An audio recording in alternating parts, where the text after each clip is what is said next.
Well,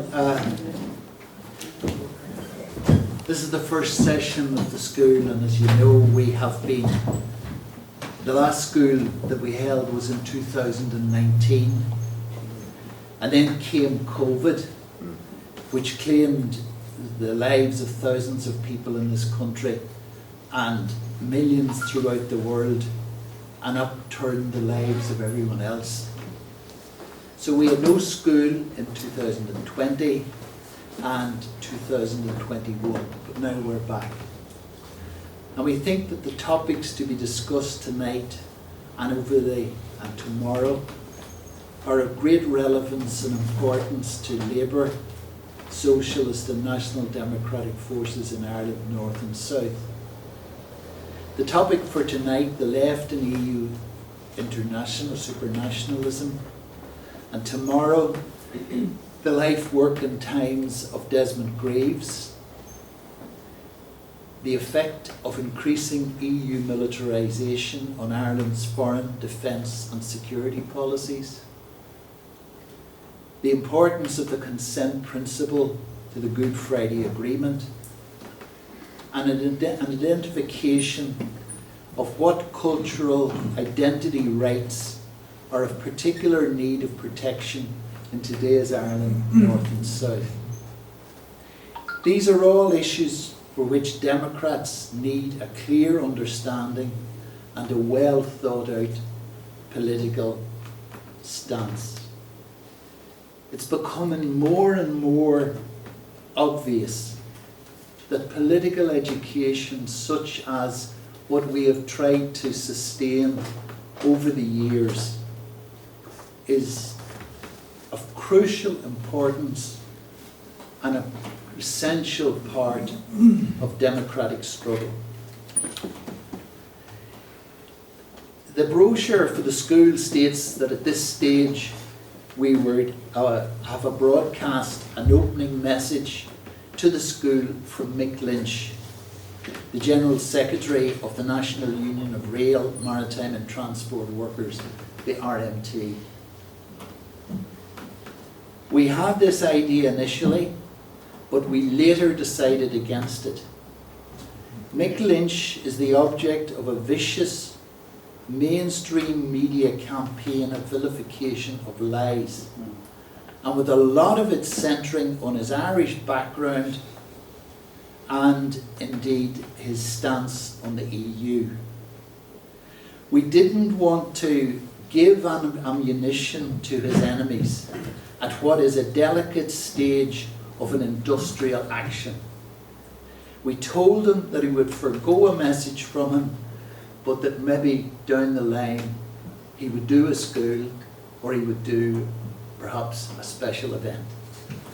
And we're lucky to have in Mick Carty, a member of our committee, a member of the headquarters staff of the RMT. So we do have that essential link, which we're proud. Before I hand you over to Patricia McKenna, can I just say a few words about the Desmond Greaves archive? A significant number of Desmond Greaves' works have been put on the internet since the last Greaves School and may be read at www.desmondgreavesarchive.com. Material has been continually put on that website. So it's now my pleasant task, to hand you over to Patricia McKenna, who will chair the evening. But I'm not going to just hand her over. I want to say make a few comments. I recently came across a photograph of a much younger Sinn Féin TD, Owen O'Brien. They are both at a Greaves school. And he has written at the back of the photograph, with green legend, Patricia McKenna. Now, people don't get names like that unless they are active and really active and trailblazers for political progress. Most know her record of democratic struggle.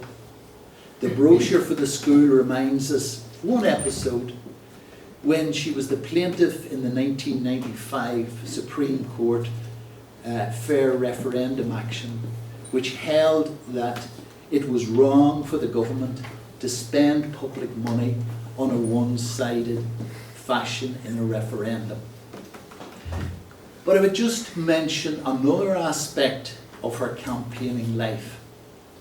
It's just one that came back to me there when I was thinking of things to say. She was one of the first to highlight the dangers of the so-called Partnership for Peace, of which this country is a member. One of the central disputes since Russia's invasion of Ukraine has been over the role of NATO's eastern expansion and the extent of its influence on Russian strategic thinking. But NATO has not only carried out an eastward expansion, it has also augmented the status of nominally neutral countries by creating the Partnership for Peace, that allows countries to claim that they are not full members of NATO, while still participating in a range of quasi-NATO typed activities.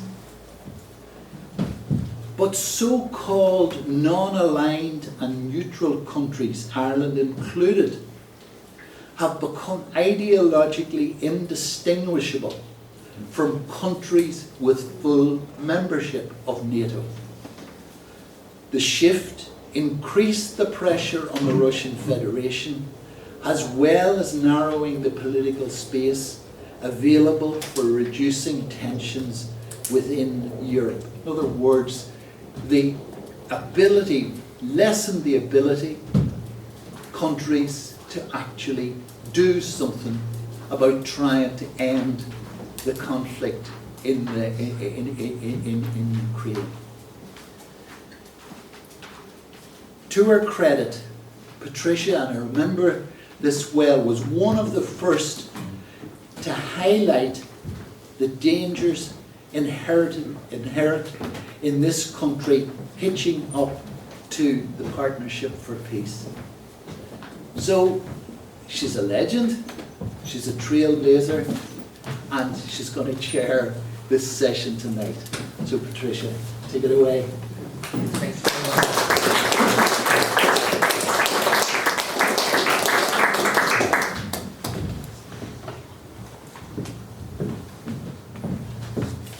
Thank you, Kevin, and first of all I have to thank Kevin for organising the school tonight, the Desmond Rees the school.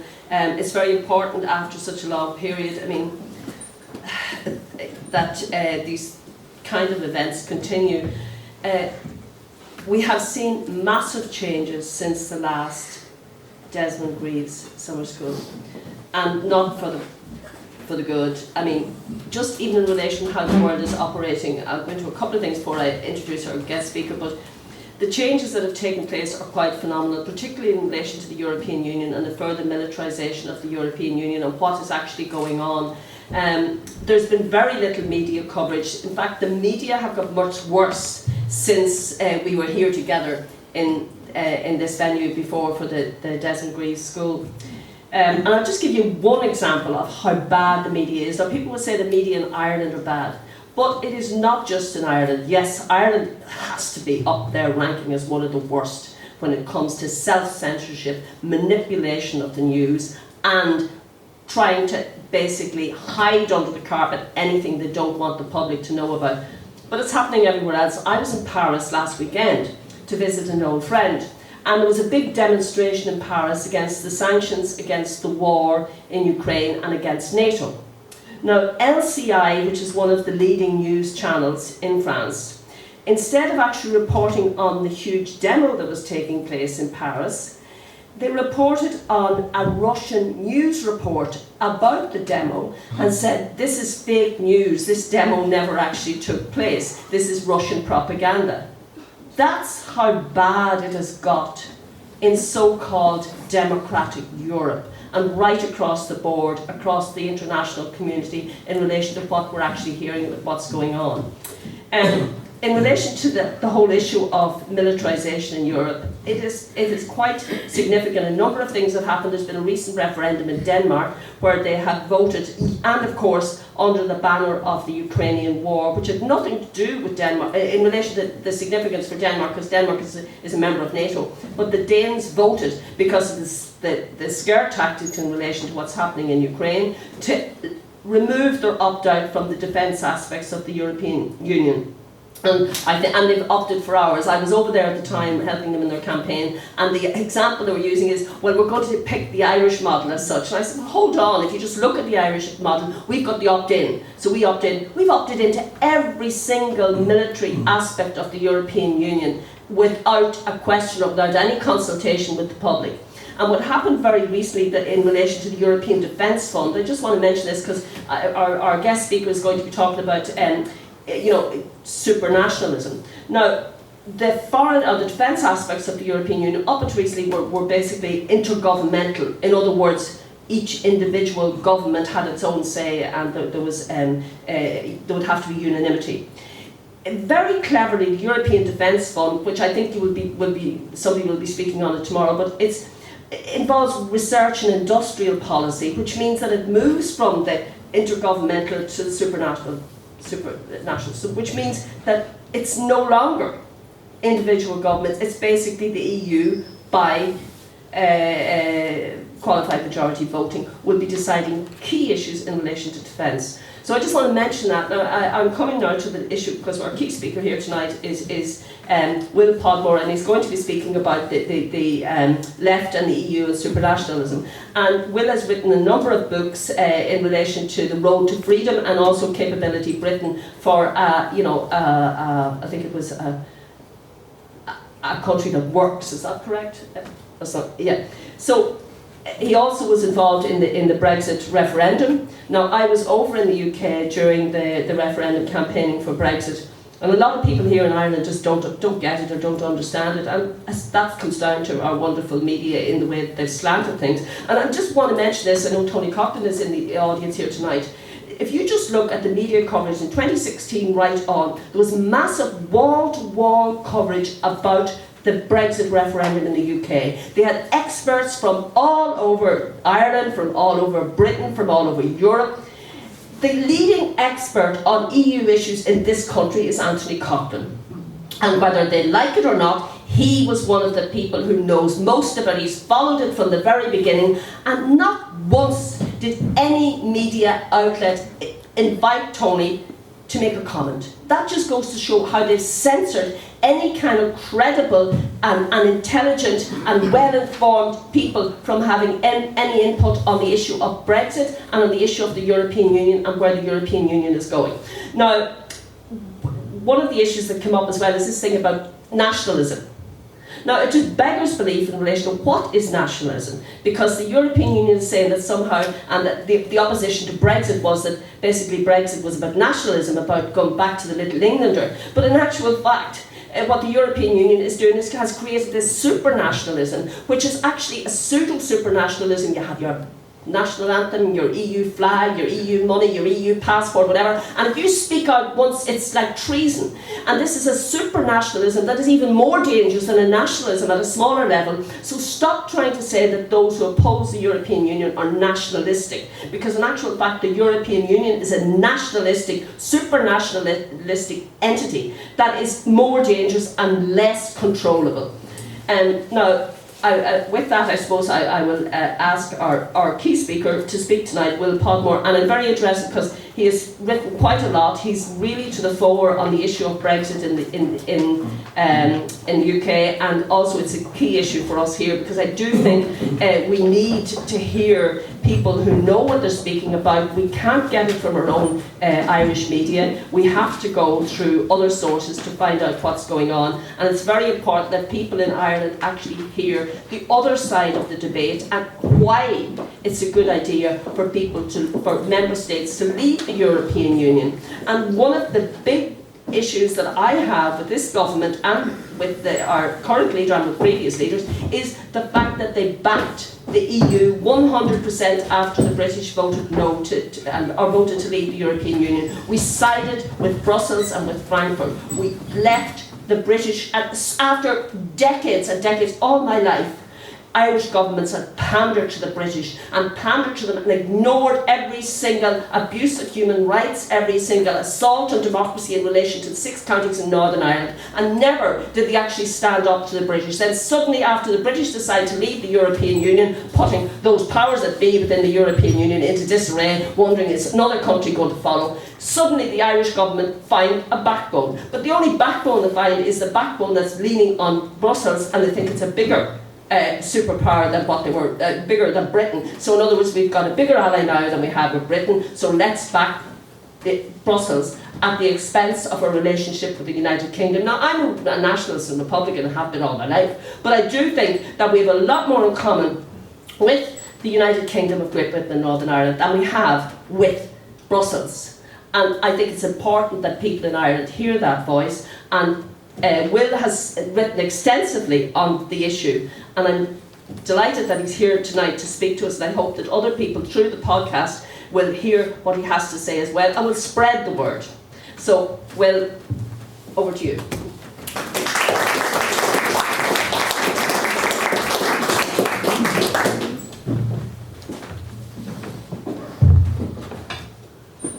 It's a great honour to be asked to address this 32nd meeting of the historic Desmond Greaves Summer School. I thank the members of the committee for their kind invitation. People of Britain want the friendliest relations with the people of Ireland. I was at the RMT rally at Congress House in London a few days ago. There were too many speakers, like there usually are at TUC meetings. Mick Lynch was there. Mick Lynch was by far the best speaker. He was very good.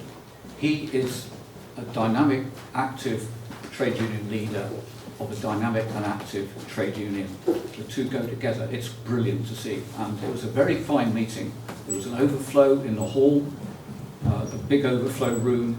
The room was absolutely packed. It was a very hot night. It was hot as anything in there. But people stayed because they were experiencing a great event. An event in which a new spirit was very evident within that room, and I think it's evident in a wider section of the British people at the moment. We're not going to put up with the nonsense we get from our government.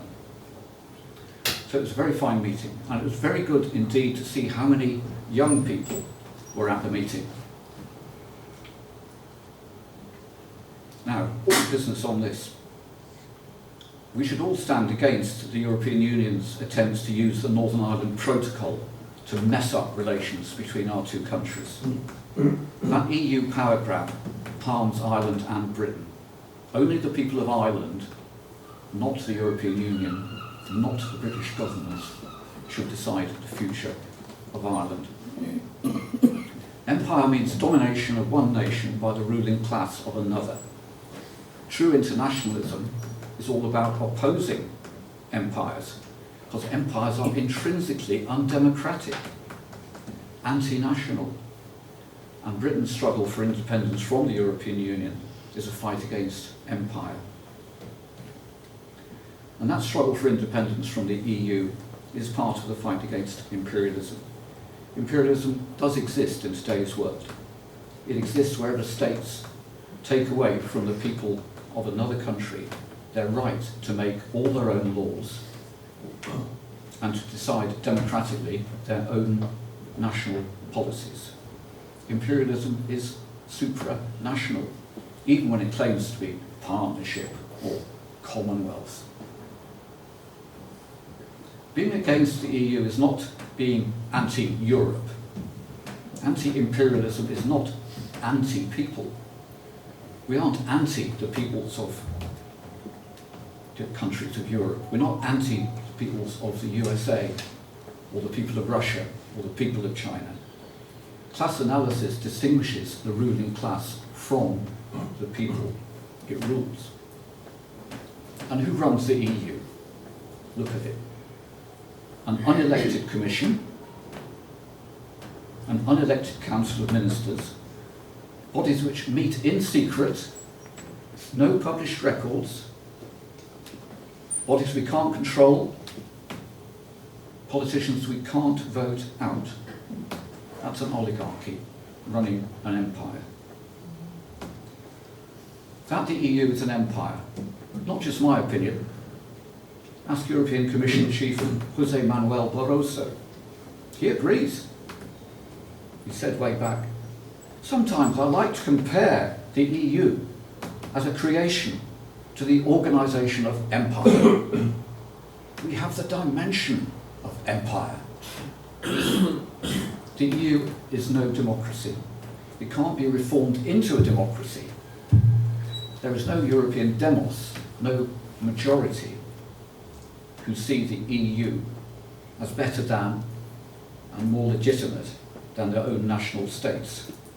Nowhere is there a majority who identify with the EU.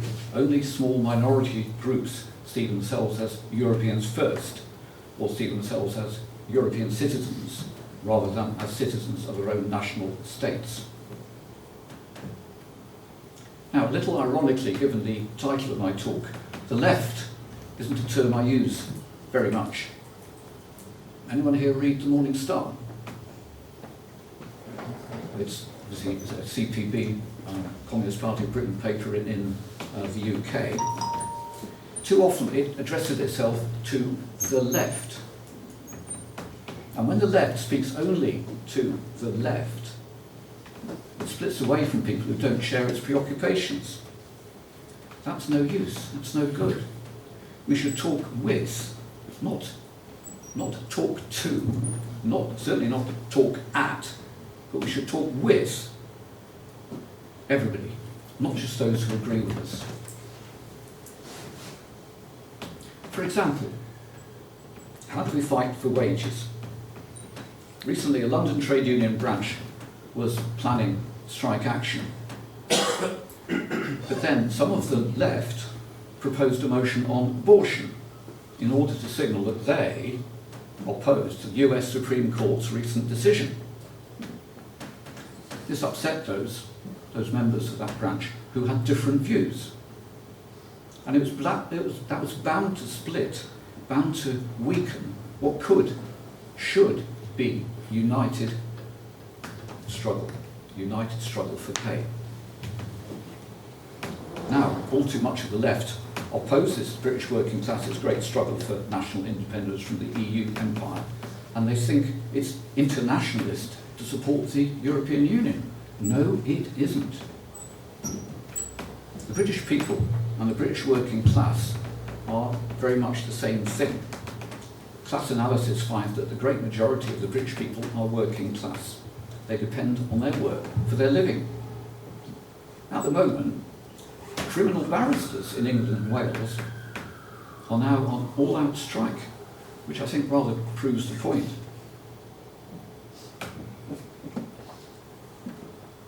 Liz Truss very recently said that the late lamented Queen was the rock on which Britain is built. I don't quite agree. I think the working class, the people of Britain, are the rock on which Britain is built. No head of state, however important, is the rock on which a country is built. And the Queen herself never claimed that she was the rock on which Britain is built. She said she was the servant of the people, which is a nice idea. I'm not quite sure how that works. But certainly she was the symbol, like any other head of state, is a symbol of a country. It represents a country in some way, and represents its unity as a country. Now, Karl Marx and Friedrich Engels stated, the struggle of the proletariat with the bourgeoisie is at first a national struggle. The proletariat of each country must rise to be the leading class of the nation, must constitute itself the nation. It is so far itself national, though not in the bourgeois sense of the word. Workers' nationalism not jingoism, no jingo. The peoples of Cuba, China, Soviet Union, Vietnam won by focusing on working with the people of their own country. They worked for their nations. They worked for their country's liberation from empires. That was true internationalism.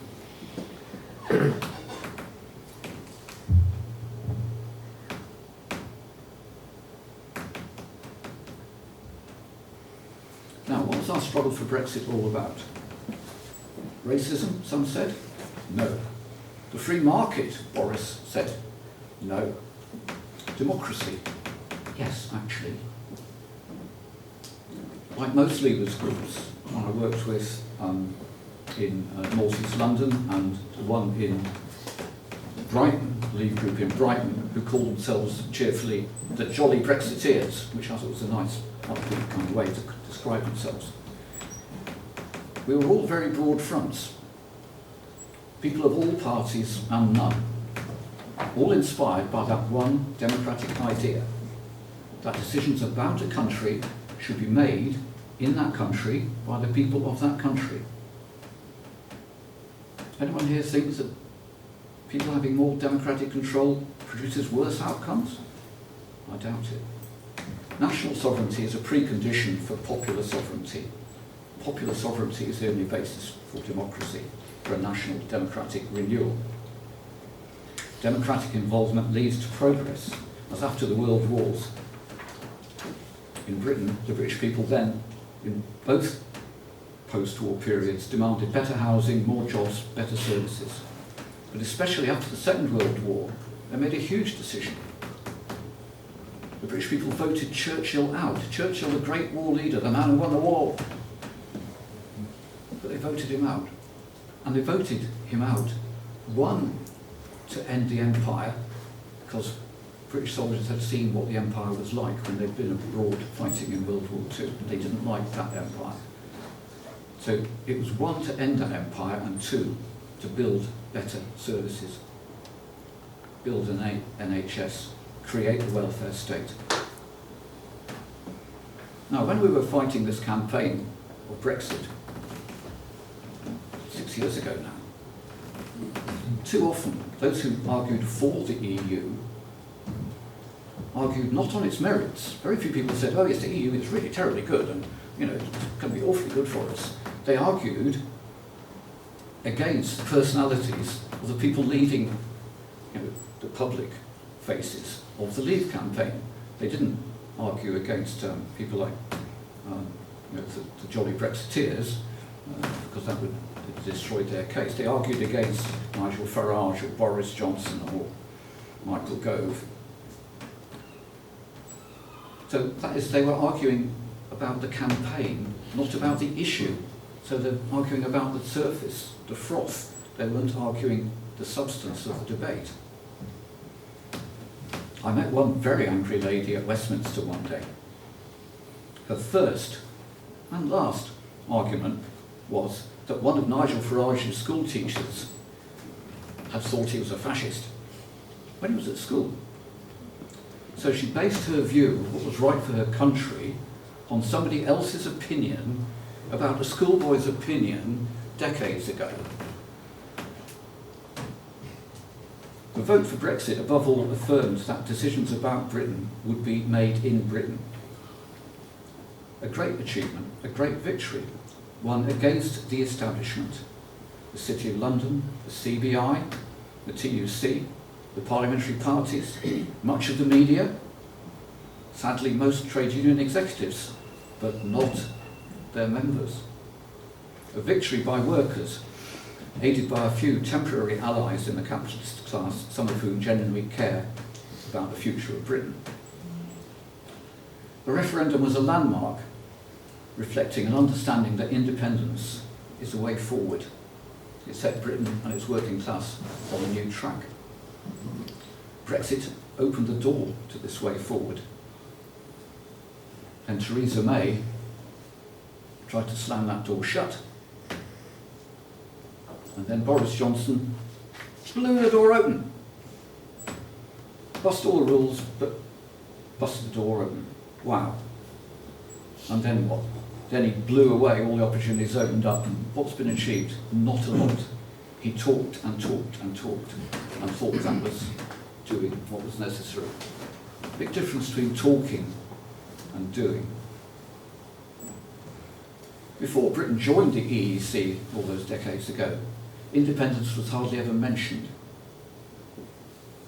The 2-to-1 vote in 1975 for our staying in the EEC showed a defeated mindset in the working class, a lack of confidence in our ability to solve the problems of the day. But real independence is the opposite of that phony independence of the Scottish National Party or Plaid Cymru. It's about having control, not handing it back to the European Union. Now, finance capital has a lot to say, and it does a lot. It has globalist plans which don't meet Britain's needs. Many Brexiteers saw the EU merely as a hindrance to global free trade. And they're the ones who've actually been in government. And we always knew they'd peel away from the real opportunities Brexit opened up, just as they knew we'd disagree with them. But the fight for independence is the only road that brings progress for the class. Now, finance capital wants a world it can run without hindrance, an approach summed up in the great phrase, not so great, global Britain. Global Britain.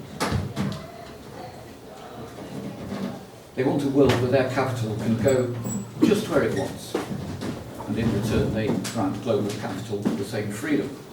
Free movement of capital across the world, no taxation, no regulation, no control, capitalism's dream.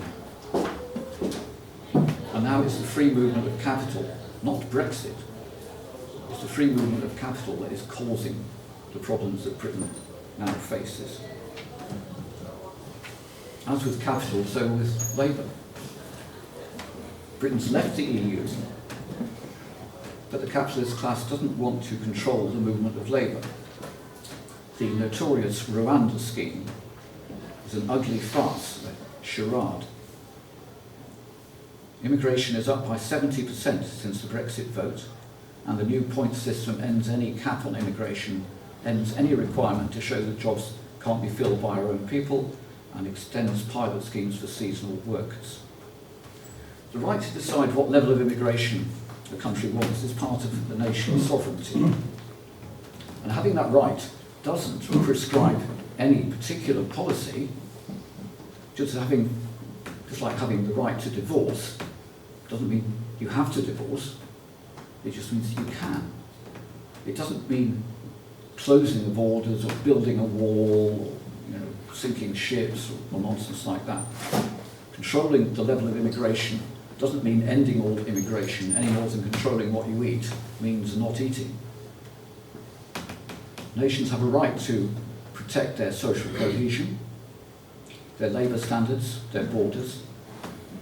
They have a right to defeat criminal gangs of people smugglers. They have a right to decide what level of immigration meets their people's needs. And this doesn't affect the rights of all people in the country to equal, fair, decent treatment. The capitalist class actually, all of them, liked the EU's four freedoms. They loved those EU's four freedoms. The movement of capital, goods, services and persons, which means both companies and labour. But it wants those four freedoms across the whole world, not just in one continent, everywhere. They want it across the world. Those four freedoms are enshrined in the EU's cast iron constitution, its cast iron treaties. Beyond all democratic control, we're not allowed to vote out that constitution. We're not allowed to vote against those treaties. Even those states still in the EU aren't allowed to vote against them. They can't change that constitution. The EU leaders have told us this over and again. These are not subject to democratic electoral change. And the capitalist class loved that element of the EU, absolutely loved it. Remember, the EU constitution, that cast iron constitution, dictates to all members a highly competitive market economy. There's no words about socialism there, are there? There's no word about welfare. It's first things first for them, market economy. That's it. Where competition is free. That's about all that is free. Free and undistorted. Theresa May characteristically praised free markets, free trade and globalisation. But these are the problems, not the solution, not any solution. Free markets, free trade, globalisation, what did they bring us? Well, they brought us the crash in 2008. The 1.2 trillion gifts to bail out the failed bankers. Who were the ones who caused the crash? It wasn't workers who caused the crash. Free markets, free trade, globalisation brought us austerity, brought us wage cuts, public spending cuts, an El Dorado for tax dodgers. Britain itself now is a huge, one big tax haven, as well as running half the tax havens across the world in its chain of colonial possessions. Free markets, free trade, globalisation. What else do they bring us? Ever more pollution, sewage pumped into rivers, seas, unemployment, homelessness on a vast scale, ever huger debts. So we know what the free market brings. And what else? More British assets sold overseas, even less manufacturing industry, no future for young workers denied the chance to express their talents and enthusiasm in useful work. No wonder we voted back then to leave the EU market. I don't know if you've come across Thomas Piketty, the French analyst of inequality. Interesting books. His new one is called Time for Socialism.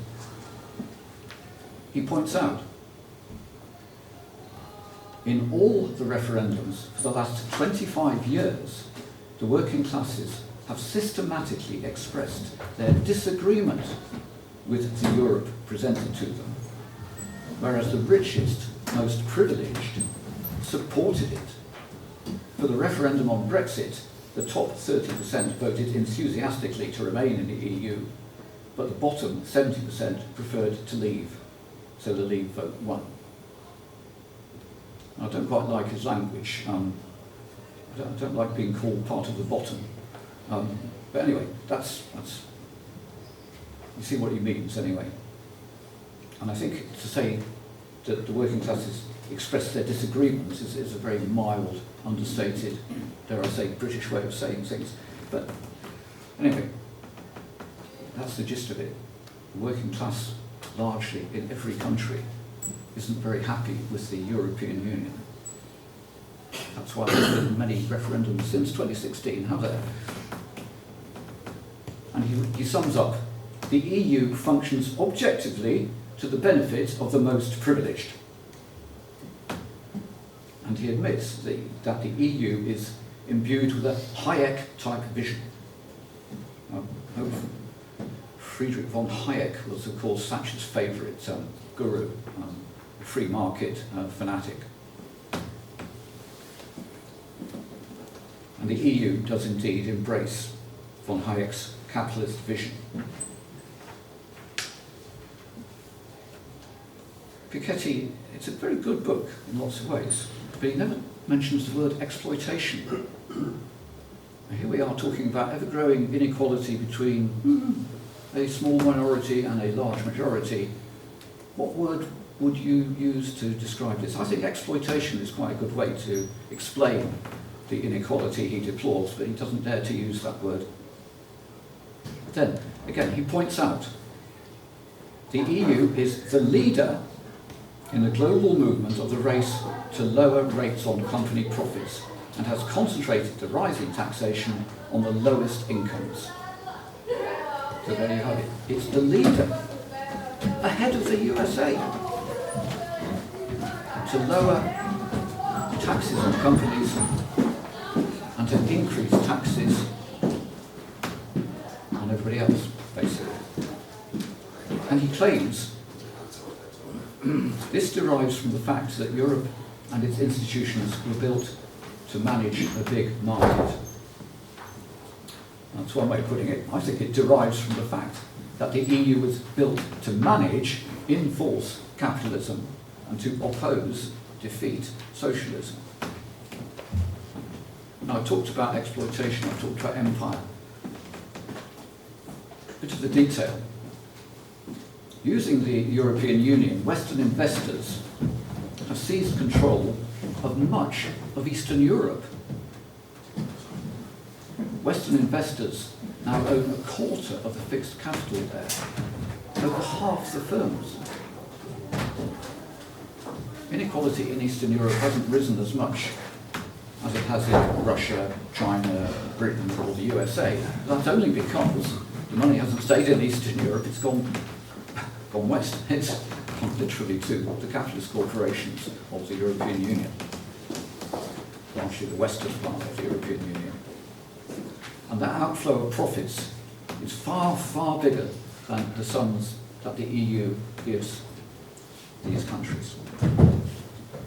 The EU's capitalist powers loot some 5.7% of the Czech Republic's GDP, 3.2% of Hungary's, etc., etc. Empire indeed. Piketty says he'd like to turn this EU, built on capitalism, committed to capitalism, into its opposite. But remember, the EU has its cast iron constitution, its cast iron, unreformable treaties and constitution which people can't legally change. It can't be reformed bit by bit. The EU isn't just about economics. The EU still wants to build its own army, which all its member states are expected to join. It wants Ireland to increase its military spending. It continually is bringing Ireland closer and closer to the idea of a European army. It wants to get Ireland ever closer to NATO, which is another supranational body. And this excellent little fact sheet gives a lot more information, which I'm sure you're aware of, about how Ireland is getting dragged into common military exercises with NATO forces and so forth. So keep an eye on that danger. The EU has become, in fact, the political wing of NATO. There is an ever closer union between their foreign policy positions. The struggle for independence from NATO is part of countries' struggles for independence. Now, NATO, whenever it actually commits forces, says it's a humanitarian intervention. No. These were attacks. These were aggressive wars. They killed and wounded millions, forced millions more to flee. The Labour Party's leader, Sir Keir Starmer, said, this is a quote from him, "Following the decision to extend our military action in Iraq to Syria, we now have an even greater moral responsibility to provide a fair and humane response to those fleeing persecution in both countries." I think it's gross to talk of moral responsibility when the Labour Party backed these attacks. Real moral responsibility would be not attacking other people's countries, not wrecking them. Is NATO about defence? NATO attacked and wrecked Yugoslavia. NATO attacked and wrecked Afghanistan. NATO attacked and wrecked Iraq. NATO attacked and wrecked Libya. NATO let its member Turkey attack Syria. Does NATO keep us safe from war? The new chief of Britain's General Staff, I won't name him, he doesn't deserve it, he says he wants an army, quote, capable of fighting alongside our allies and defeating Russia in battle. He added, we are the generation that must prepare the army to fight in Europe once again. I find that pretty alarming, not exactly reassuring. In sum, NATO isn't an agent of peace, of defence. It's an agency of US imperialism, just like the Central Intelligence Agency, the CIA, whose record I'm sure we all know and deplore. And some may ask, what about other imperialisms in the world? It's not just the EU, it's not just America. What do we do about them? The most compelling example now is Russia and its criminal invasion of Ukraine. We can only deal with our own empire, the empire of which Britain was a part till very recently, the empire to which Ireland still belongs. The people of Russia have to deal with their own ruling class. It isn't for us to join a NATO-EU war effort against a rival empire, to join some horrible, vast inter-imperialist war, repeating that crime, the First World War. That war was inevitable, said Lenin. A materialist approach. As long as we allow empires to exist, they cause wars. By contrast, James Connolly called that war unnecessary. That would mean it didn't have to happen. But it did. It did have to happen, because it followed from the very nature of imperialism. Imperialisms are sharks. They're not malevolent or benevolent. They just act according to their nature. Like sharks, imperialisms can't be reformed bit by bit. They have to be destroyed.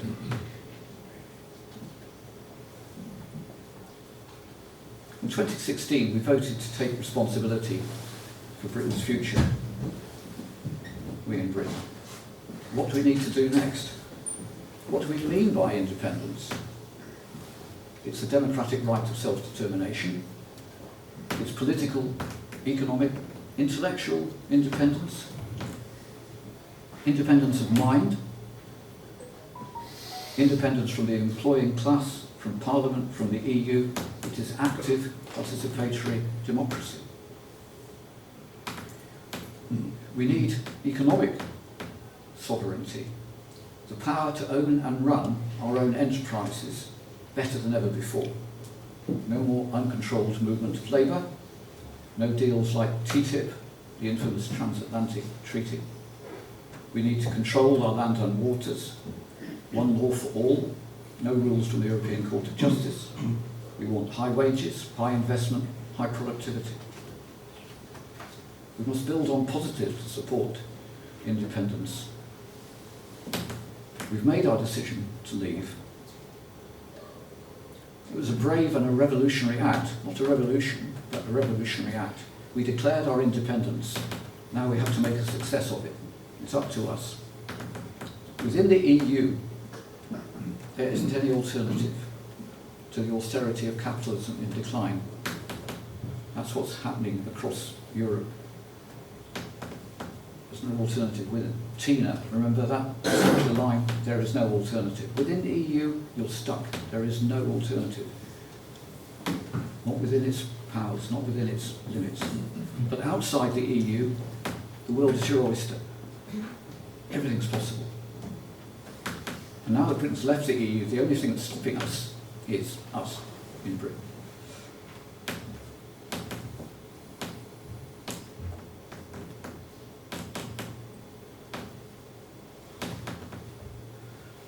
We've all heard the unanswerable question, which comes first, the chicken or the egg? Well, one thing's for sure, the chicken comes before the idea of the chicken. The egg comes before the idea of an egg. The thing comes before the idea of a thing. The world existed before any human being existed. So the world existed before anybody had an idea of that world. So ideas aren't primary, isms aren't primary. All isms, nationalism, internationalism, whatever, are ideas, they're reflections of reality. So nations exist before the idea of nation, nations exist before nationalism. To put nationalism before nation is to put a reflection before what it reflects. The material reality is the people, the class. Nations can live amicably with other nations inside a state, as the English, Welsh and Scots have for 3 centuries. They can do this because the people of Britain have built and united the nation, because workers across Britain have built united trade unions, united industries, united services, and created its democratic working class culture. Because majorities of the smaller nations don't feel oppressed by the larger one economically, politically, culturally, or linguistically. Minorities may, majorities don't. Because all are equal in Britain before the law. Because in Britain, unlike many other states, most people in the smaller nations speak the language of the large nation as their first language. This was tested in the 2014 referendum in Scotland, when the majority of the people of Scotland voted 55 to 45 to stay in Britain. Now, nations have a right to self-determination, but we don't have to urge people to assert their right to self-determination. We respect their wishes if that's what they want to do, and we respect their wishes if that's what they don't want to do. And the people of Scotland made a decision in 2014. Again, the right to separate, the right to divorce doesn't mean a duty, an obligation to divorce. Governments come and go. In Britain, we've seen that quite a lot recently. While working class unity is fundamental and should be enduring, a united Britain is a condition for progress. United countries are the best defence against predatory global capital. The world's multinational corporations, more supranational bodies, don't want to deal with nation states that defend their sovereignty. They like split up nations, they like separated nations. Separation, devolution, federalism, regionalism, privatisation, they all break up countries one way or another. All let multinationals run riot.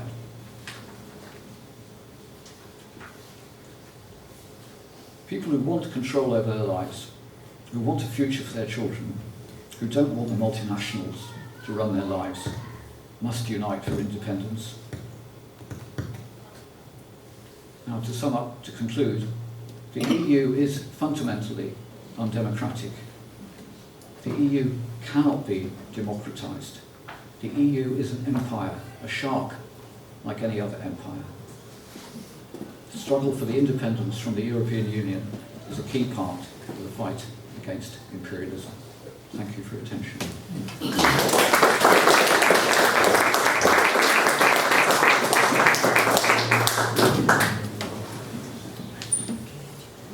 Is this you're working at?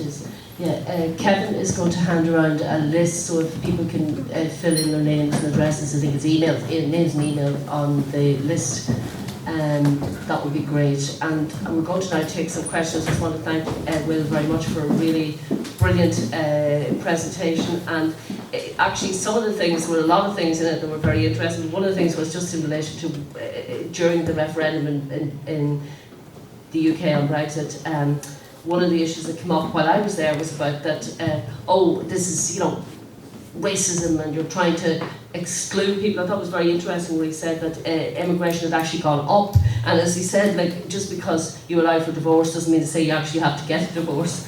So, but that was kind of the way they kind of tried to undermine those on the left and those who were looking for democracy and who were basically campaigning against the whole empire, which is what the European Union is creating. This is a way to kind of silence them and keep them quiet, to say that they're racist or they're xenophobic or whatever it may be.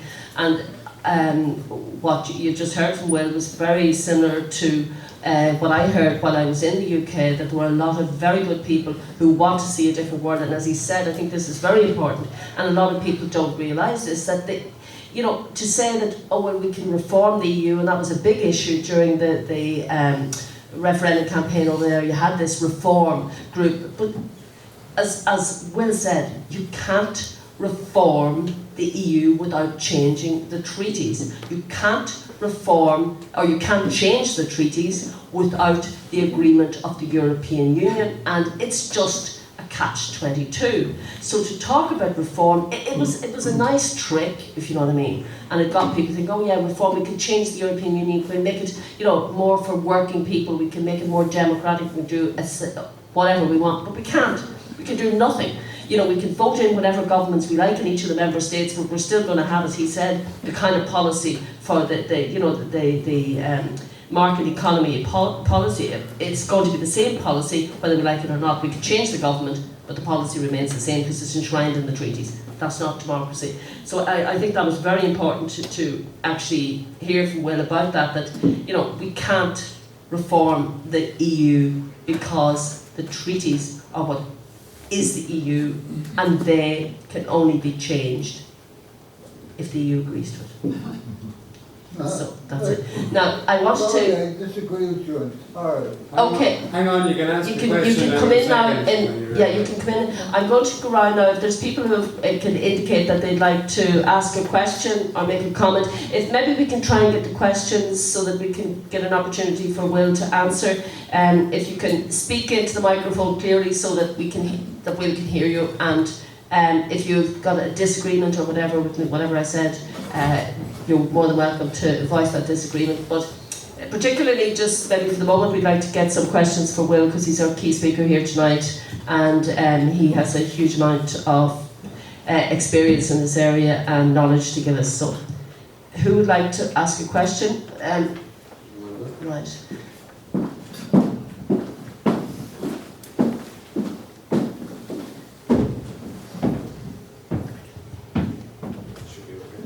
Thank you, Will. Michael Leahy of the Irish Freedom Party. You said you can't be reformed, and I agree with that. It's been structurally designed so that it will never be reformed. We've seen during the course of the Ukrainian war that the EU is abrogating more power to itself and centralising more power to itself. And yet there is a rising tide against it in Italy, in Germany, in Holland, and so on and so forth. Many of us who look for the demise of the European Union as soon as possible believe that it will collapse internally. I just wonder, do you think that's likely to happen? Do you think it's likely to collapse politically? Do you think it's likely to collapse by virtue of the euro collapsing and the mess that's been made of the German economy by the sanctions policy against Russia? Do you think that's a likely scenario in the reasonably near future?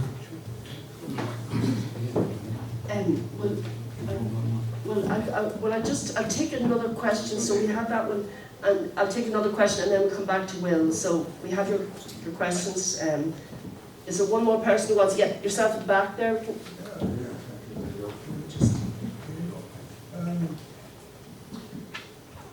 I'd like to query the observation. Can you speak into them? We can't hear you. Thanks. I'd like to query the observation by the speaker that the referendum in Scotland was democratic in 2014, because all the newspapers, all the media, including the BBC, ITV, the Sunday Times, the Financial Times, the Mail, the Express, and so on, were all against devolution, or against the separation of Scotland from the UK. Now, it was a brainwashing exercise done at the time, and that brainwashing exercise meant that the actual, instead of getting 55 for independence, you got 55 against. It's not democracy. Democracy is where the people freely vote and are not influenced by media, which is controlled by the establishment and multinationals and the EU and so on. Thank you.